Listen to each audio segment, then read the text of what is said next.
우리가 지난 시간에서도 계속 이어오고 있는데 가나안 정복 전쟁을 앞둔 이스라엘의 지도자 여호수아는 이제 요단강을 건너기 전에 몰래 은밀하게 두 정탐꾼을 자신들이 앞으로 싸우게 될 여리고성을 살펴보고 정보를 수집해 오라고 몰래 정탐을 보냅니다.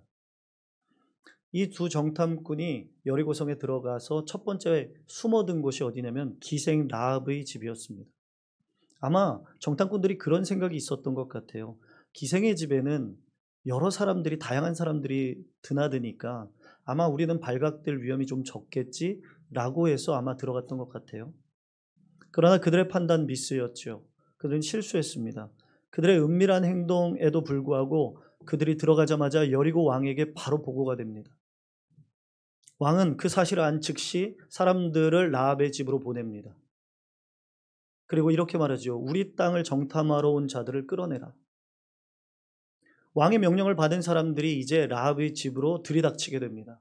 그때 라합이 주저하지 않고 그녀는 이미 정탐꾼들을 지붕 위에 널어놓은 3대 줄기 밑에 숨겨놓은 상태였습니다. 이미 이들을 살리려고 마음을 먹은 상태라는 거죠. 당시 사람들은 이 3대 줄기를 말려서 옷을 만들어 입었다고 해요. 그래서 당시의 고대 근동에는 옷을 만들기 위해 집집마다 옥상에 3대 줄기가 많이 널려져 있었다고 그래요. 그곳 밑에 쌓여진 더미 밑에 지금 두 정탐꾼이 숨게 된 겁니다. 그렇게 추격자들이 쫓아와서 정탐꾼들이 어디에 있는지 라합에게 묻습니다. 추궁을 합니다. 그때 뭐라고 말합니까? 4절에서 5절. 과연 그 사람들이 내게 왔었으나 그들이 어디서 왔는지는 알지 못합니다. 그러나 그들이 성문 닫을 무렵에 급히 나갔으니 지금이라도 빨리 쫓아가면 따라잡을 수 있을 겁니다. 라고 말을 해줍니다. 라합은 이미 이 정탐꾼 2명을 살리고자 하는 마음이 있었던 거지요.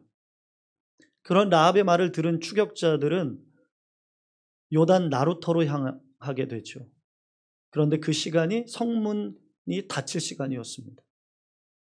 그리고 공교롭게도 성문을 추격자들이 빠져나가자마자 시간이 돼서 성문은 굳게 닫히고 더 이상 추격자들이 정탐꾼들을 쫓아올 수 없게 됩니다. 아마도 이것도 하나님의 일하심이지 않을까 싶습니다. 그렇게 추격자들이 떠난 후 라합은 지붕에 숨어있는 정탐꾼들에게 이 기생 라합은 다가갑니다. 그리고 그녀는 모든 여리고 사람들이 지금 무엇 때문에 두려워하고 있고 떨고 있는지에 대해서 솔직하게 털어놓습니다. 9절에서 10절 한번 읽어보겠습니다. 9절에서 10절 시작.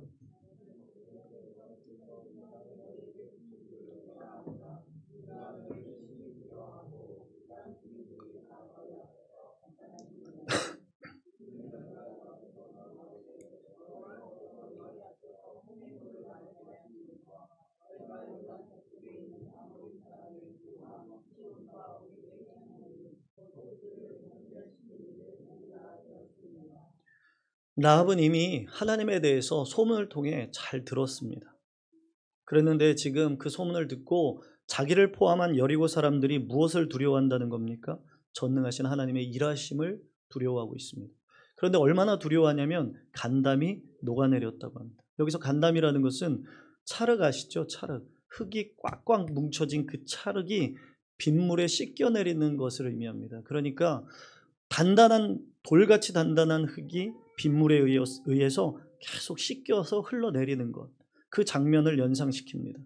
그러니까 뭡니까? 우리의 마음이 계속 녹아내리는 것, 씻겨져 나가는 것처럼 두려워서 싸울 의욕조차 없는 상태를 지금 표현하고 있는 겁니다. 누가?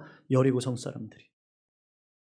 그리고 라합의 결정적인 신앙 고백을 하는데, 라합이 어떤 신앙 고백을 하냐면 그 소문을 들은 라합이 11절에 이렇게 말합니다.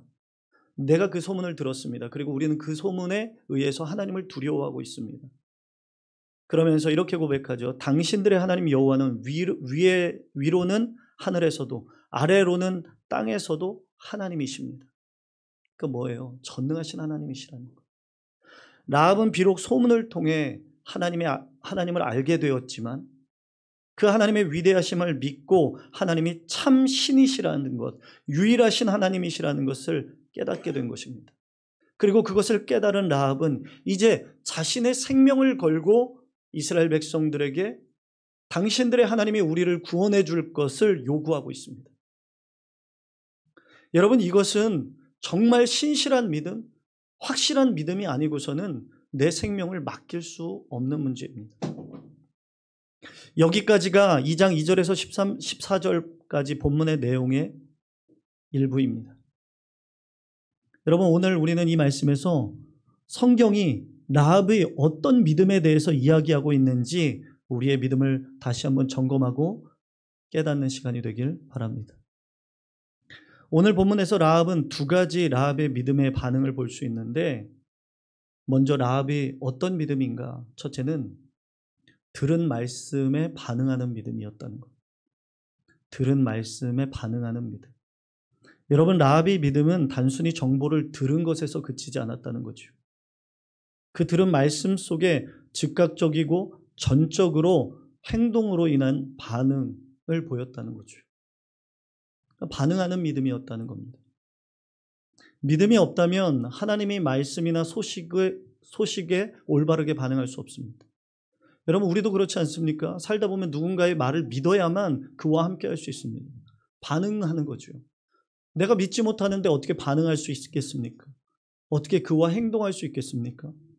라합은 하나님의 말씀을 믿었고 소문을 믿었고 그 전능하심을 붙들었기 때문에 그는 즉각적으로 반응합니다.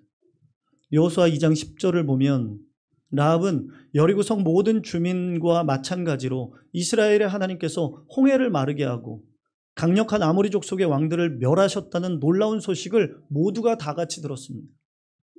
같은 말씀을 들은 거예요. 같은 소문을. 이 소식에 여리고 사람들의 간담이 녹아내렸습니다. 그러나 그 모두는 그 두려움을 신앙적 결단으로 연결하지 못했죠. 오직 한 사람 라합만이 그 소식을 듣고 소문을 듣고 전혀 다른 반응을 보였다는 겁니다. 어떤 반응입니까? 하나님에 대한 확신의 반응이었어요. 라합은 위로는 하늘에서도 아래로는 땅에서도 하나님이시라라고 고백하며 이스라엘의 하나님만이 이 땅을 다스리시는 유일한 신이심을 굳게 확신하고 있습니다. 그리고 그 확신을 바탕으로 어떻게 합니까? 12절, 그러므로 이제 청하노니. 뭘 청합니까? 자신의 목숨과 자신의 가족들의 구원을 요청하고 있습니다. 반응하고 있는 거죠. 믿었기 때문에 요청이라는 반응으로 구원을 그들에게 하나님께 구하고 있는 거죠. 이는 라합이 지금까지 나고 자란 여리고에서 섬기던 우상들과 신들을 이제는 끊어버리고 이스라엘의 하나님께 자신의 생명을 완전히 내어 맡기겠다는 믿음의 결단인 겁니다. 비록 내 몸은 여리고에 있지만 앞으로 쳐들어올 이스라엘의 하나님을 내가 믿고 그들을 통해 구원을 얻고자 하는 믿음의 반응이 그에게 있었다는 겁니다. 이처럼 라합의 믿음은 들은 소식을 마음에 품고 하나님의 주권을 인정하며 구원을 간구하는 행동으로 이어졌습니다. 이것이 바로 하나님에 대한 소식을 들었을 때 라합이 보인 진정한 믿음의 반응인 겁니다. 믿지 못하면 반응할 수 없다는 거죠. 특별히 11절 상반절에 우리가 듣자라고 라합이 말합니다.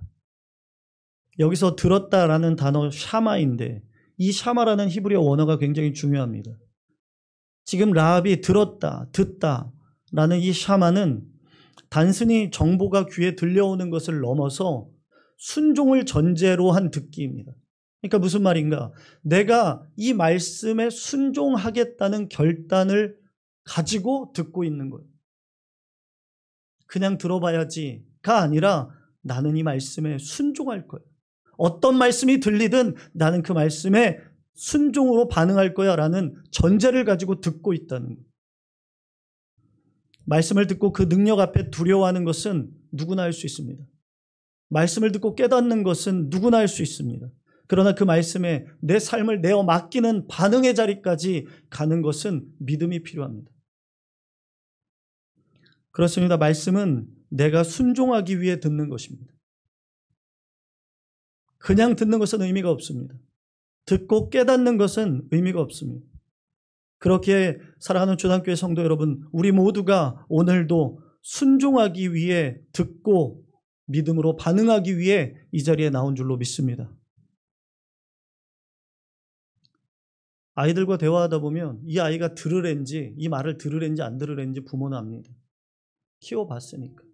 얘가 말을 들으려고 듣고 있는지 들을 맘 없이 듣고 있는지가 부모는 보입니다. 이와 마찬가지라는 거죠. 저와 여러분들이 하나님의 말씀 앞에 말씀을 듣기 위해, 순종하기 위해, 믿음으로 반응하기 위해 듣고 있는지 아니면 그냥 듣고 있는지. 오늘 어떤 말씀 전하나 들어나 보자가 아니라 내가 이 말씀을 듣고 붙들고 믿음으로 반응하겠다는 믿음의 순종이 우리 안에 있어야 할 줄로 믿습니다. 말씀을 전하는 사역을 하다 보면 가끔 이런 이야기를 듣게 됩니다. 목사님은 강단에서 일부러 지금 나들으라고 저 말씀을 하시는가? 혹시 오늘도 그런 마음으로 듣고 계신 분 계십니까? 그 말을 듣는 성도의 입장에서는 마음의 찔림과 불편함이 있기 때문에 그런 말을 하는 겁니다. 그런데 여러분 생각해 보십시오. 만약 그 찔림과 불편함이 오직 말씀에 의한 것이라면 그것은 은혜인 줄로 믿고 받는 우리가 되길 간절히 축복합니다. 여러분, 우린 연약한 존재입니다. 상처투성입니다. 늘 부족함이 있습니다. 그래서 말씀을 통해 찔림과 불편함은 어쩌면 당연한 것입니다. 누가 자유할 수 있겠습니까? 말씀을 준비하는 내내 저 또한 마음이 불편했습니다. 한 주간 동안의 삶이 주마등처럼 지나가면서 나 또한 선택하지 못했고 결단하지 못했고 순종하지 못함에 끊임없이 찔림이 있었습니다. 그러나 생각해 보세요. 그 찔림을 통해 하나님은 오늘도 나를 만져주시고 만들어 가시는 과정인 줄로 믿습니다. 그 찔림과 불편함이 없다면 내 자신을 돌아볼 수 있겠습니까? 그리고 내가 변화할 수 있겠습니까? 오늘보다 더 나은 삶을 하나님의 말씀에 붙들려 살 수 있겠습니까? 율법의 가장 큰 기능 중에 하나는 하나님의 말씀이 우리의 마음을 비출 때 우리의 죄가 그 율법이라는 말씀을 통해 우리의 죄가 빛 가운데 드러난다는 겁니다. 그것이 찔림이 되지요. 그러나 진짜 믿음의 사람은 어떻게 합니까? 내 죄를 깨달았다면, 그 죄가 밝히 드러났다면 그것을 돌이켜 회개하고 다시금 믿음으로 순종의 자리로 반응하기 위해 하나님께 가까이 나아가야 할 줄로 믿습니다. 그것이 믿는 자의 은혜인 것입니다. 그렇기 때문에 말씀을 통해 여러분들에게 깨닫게 하시고 나를 찔리게 하신 이유는 오늘보다 더 나은 나를 만들기 위함인 것입니다. 그리고 제가 이 자리에서 다시 한번 약속할 것은 절대로 강단을 저의 감정을 해소하거나 누군가 일부러 들으라고 말씀을 전하지도 않았고 전하지 않겠습니다. 지금까지도 그렇게 했지만 앞으로도 절대 그런 일은 없습니다. 성도 여러분, 말씀이 내게 때론 아프게 다가오는 것이 은혜입니다. 그리고 하나님의 사랑이라는 사실을 잊지 않기를 바랍니다. 찔림이 있다면 믿음으로 반응하면 됩니다.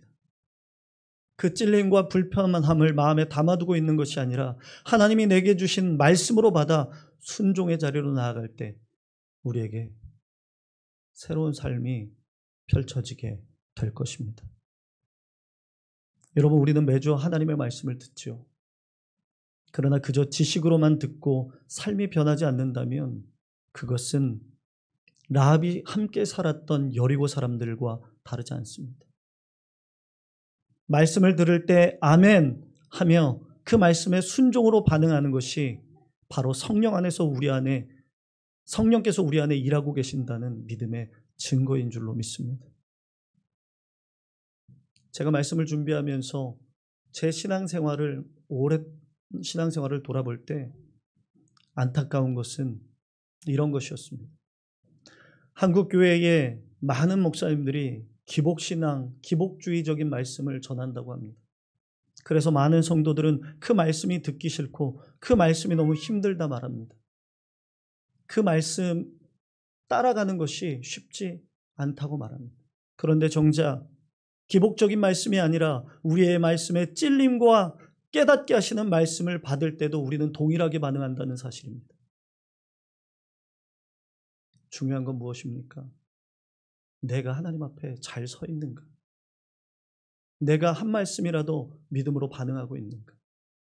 여러분들에게 궁금한 것은 지난주 말씀을 기억하십니까? 지난주 말씀이 어떤 내용이었습니까? 왜 우리가 그 말씀을 기억하지 못할까요? 그 말씀을 붙들고 한 주간을 살지 않았기 때문입니다.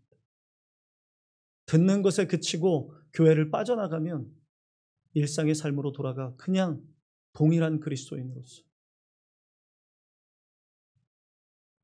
바라기는 듣는 것에서 멈춰 서는 것이 아니라 이제 믿음으로 반응하는 성숙한 그리스도인들이 되길 간절히 축복합니다.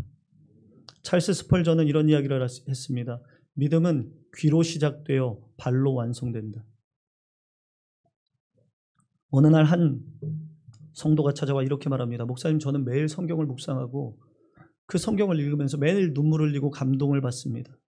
그런데 이상하게 제 삶은 변화가 없습니다. 매일 똑같은 문제로 넘어지고 쓰러집니다. 그때 스펄전 목사님이 이렇게 대답했습니다.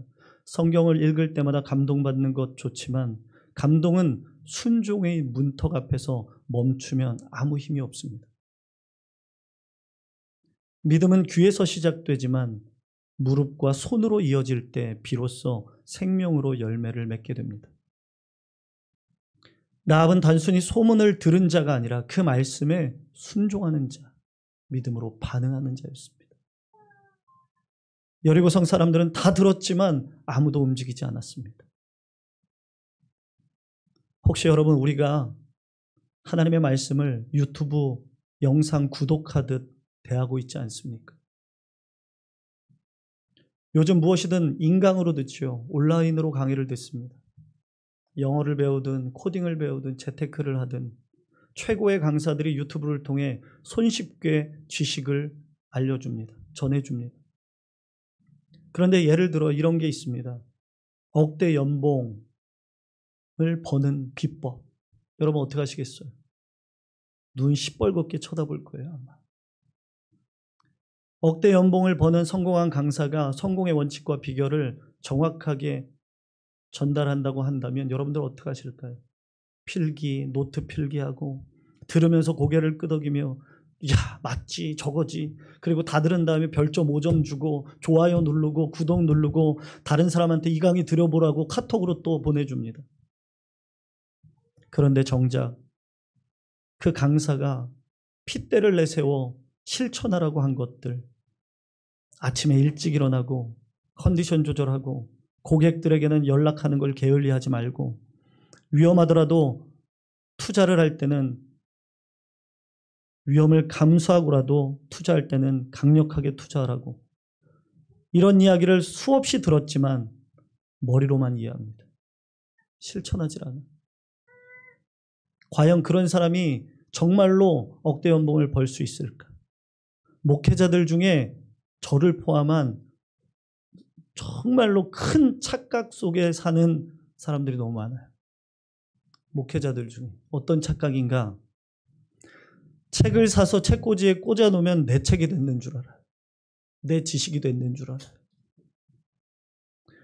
제가 지금 집하고 여기 서재에 막 이렇게 분산되어 있는데 제가 개척하기 전에 스타렉스 뒤에 트렁크 밀었을 때 자리가 확보되는 트렁크 한 7번을 갖다 버렸어요, 책을.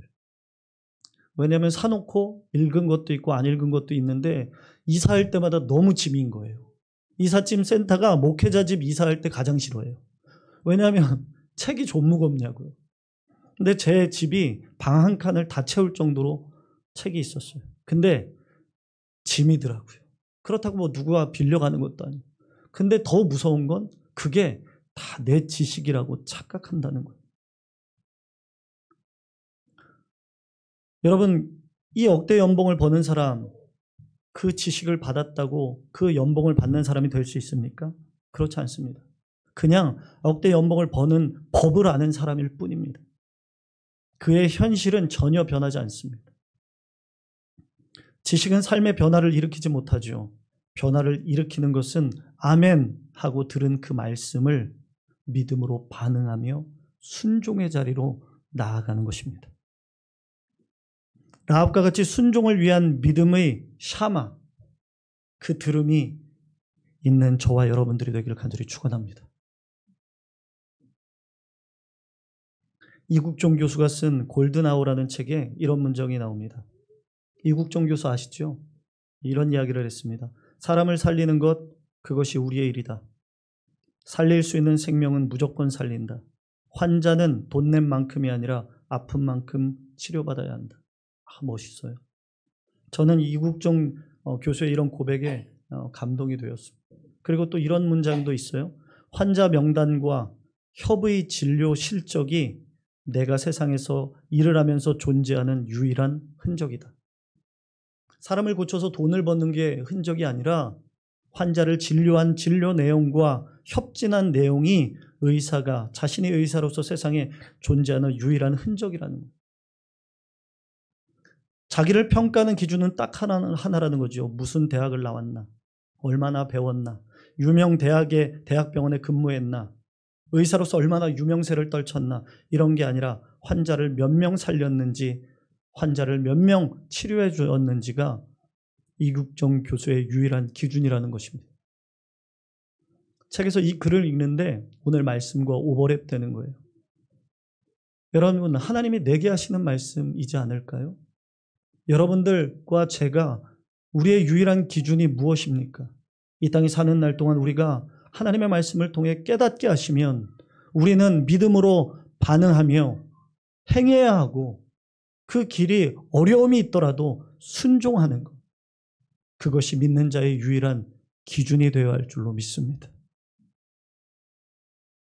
우리에게 주어진 말씀을 듣고 믿음으로 반응하고 순종을 통해 내 영혼이 살고 이웃들의 영혼을 살리는 길임을 잊지 않기를 바랍니다. 그런가 하면 라합에게는 두 번째 믿음이 있었는데 자신의 삶의 방향을 바꾼 믿음의 회개가 있었어요. 믿음의 반응이 있었고 믿음의 회개가 있었어요. 우리 11절 읽어보겠습니다. 11절 다시 한번 읽어볼까요? 시작.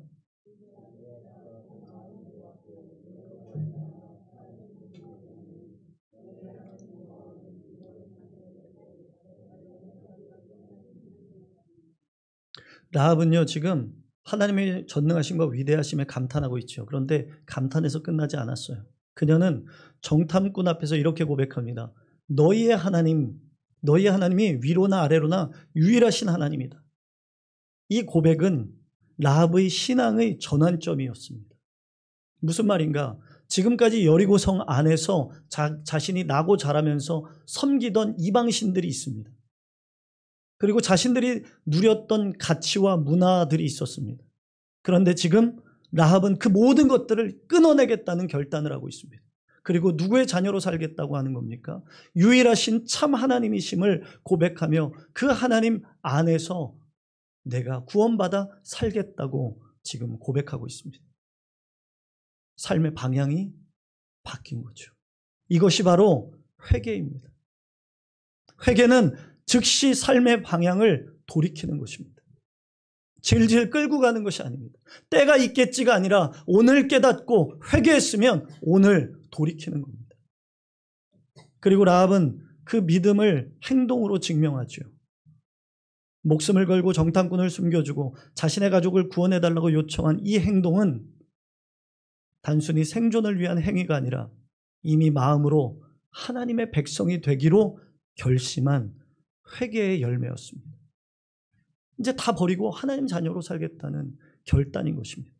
그래서 야고보 사도는 이런 믿음의 모습을 어떤 믿음이라고 말합니까? 행함이 있는 믿음이라고 말합니다. 믿음이라는 것은 단순히 마음으로만 동의하는 지적 동의가 아닙니다. 삶의 방향을 완전히 바꾸는 회개의 능력입니다. 웨스트민스터 신앙고백서에서는 그래서 이 부분을 이렇게 말합니다. 믿음과 회개는 분리될 수 없는 동전의 양면이다. 하나님을 믿으면 삶을 회개로 돌이킬 수밖에 없다는 겁니다. 진정한 믿음은 분명한 삶의 회개로 이어집니다. 18세기 세상에서 가장 사악한 자로 유명했던 존 뉴턴이라는 사람이 있습니다. 이 뉴턴은 젊은 시절 자기 스스로를 타락한 존재라고 호언장담할 정도로 그 정도로 타락한 사람이었습니다. 이 사람이 어떤 사람인가? 이 존 뉴턴은 젊은 시절 그야말로 타락 그 자체였는데 어린 시절에는 사실 경건한 어머니 밑에서 자랐습니다. 그런데 어머니가 일찍 여의고 그는 신앙을 버리고 거친 바다로 항해사로 나갑니다. 그러나 그 배에서 뱃일을 하면서 하나님 이야기가 나오면 이 뉴턴은 하나님을 조롱하고 욕하는 일을 서슴지 않던 인물이었습니다. 그리고 그는 아프리카 노예 무역선의 선장이 되었습니다. 인간을 돈으로 사고 파는 끔찍한 일에 선두에 서서 그는 일을 했습니다. 그러면서 스스로 가장 타락한 자라고 부를 만큼 그는 타락한 자였죠. 그러나 그가 어느 날 노예로 팔려가게 되었습니다. 자신이 가진 재산을 다 탕진하고 자신이 노예가 되어 노예로 팔려가던 배 안에서 거대한 폭우를 만났는데 그때 그의 삶이 바뀌게 됩니다. 배가 파손되고 죽음의 공포가 엄습할 때 하나님을 조롱하고 비웃던 그의 입에서 무의식적으로 주여 나를 불쌍히 여기소서, 나를 구원하소서. 평생 처음으로 드린 진심의 기도가 터져나왔습니다. 기적처럼 살아난 그날 뉴턴은 다시는 이전으로 돌아가지 않겠다고 결단합니다. 그리고 노예 무역도 끊고 성경을 붙들며 죄를 슬퍼하며 살다가 마침내 그는 나이가 들어 목회자의 길에 접어듭니다. 그리고 목회자의 길에 접어들 그 무렵 그가 지은 찬양이 있는데 바로 그것이 어메이징 그레이스입니다. 나 같은 죄인 살리신 주 은혜 놀라워. 그것을 통해 자신의 회심을 노래로 고백하는 것입니다. 그에게 하나님을 믿는 믿음이 생기자 회개라는 회심을 통하여 그의 삶의 방향이 완전히 바뀐 것입니다. 과거에 자신이 참여했던 노예무역을 공개적으로 회개하고 영국 노예제도 폐지를 위해 평생을 죽기까지 헌신합니다. 사랑하는 주단교회 성도 여러분, 진정한 믿음은 우리를 회개케 합니다. 그리고 그 회개는 우리의 삶의 방향을 근본적으로 바꾸어 줍니다. 회개는 단순히 감정이 아니라 방향의 전환입니다. 죄와 세속의 길에서 하나님의 뜻의 길로, 나의 야망과 욕심과 탐욕에서 하나님의 사명과 소명의 자리로, 인생의 키를 내 손에서 하나님의 손으로 넘겨드리는 것, 그것이 회개입니다. 성도 여러분, 라합처럼 하나님께로 방향을 바꾸는 그 한 걸음이 우리들의 인생에도 있기를 간절히 축복합니다. 우리가 매주 말씀을 들을 때 내 삶의 어느 부분이 하나님께서 원하시는 방향과 다른지 깨달을 때가 있습니다. 하나님이 이 길로 가라고 말씀하시는데도 여전히 나는 내 의지와 내 뜻대로, 내 생각대로 세상의 성공과 욕심과 욕망과 혹은 죄악의 길을 고집하고 있지는 않는가? 라합은 소문을 듣고도 움직이지 않는 여리고 사람들 사이에서 하나님께 마음을 돌리는 한 걸음을 내딛었습니다. 그녀는 목숨을 걸고 순종했고 그 결과 나중에 믿음의 조상이 되는 은혜까지 누리게 됩니다. 너무나도 소중하고 이 시대에 함께 믿음의 길을 걷는 우리 성도 여러분, 우리에게 주어진 말씀을 듣고 믿음으로 반응하는 순종을 통해 내 영혼이 살고 이웃의 영혼을 살리는 길임을 잊지 않는 저와 여러분들이 되기를 간절히 축복합니다. 믿음으로 반응합시다.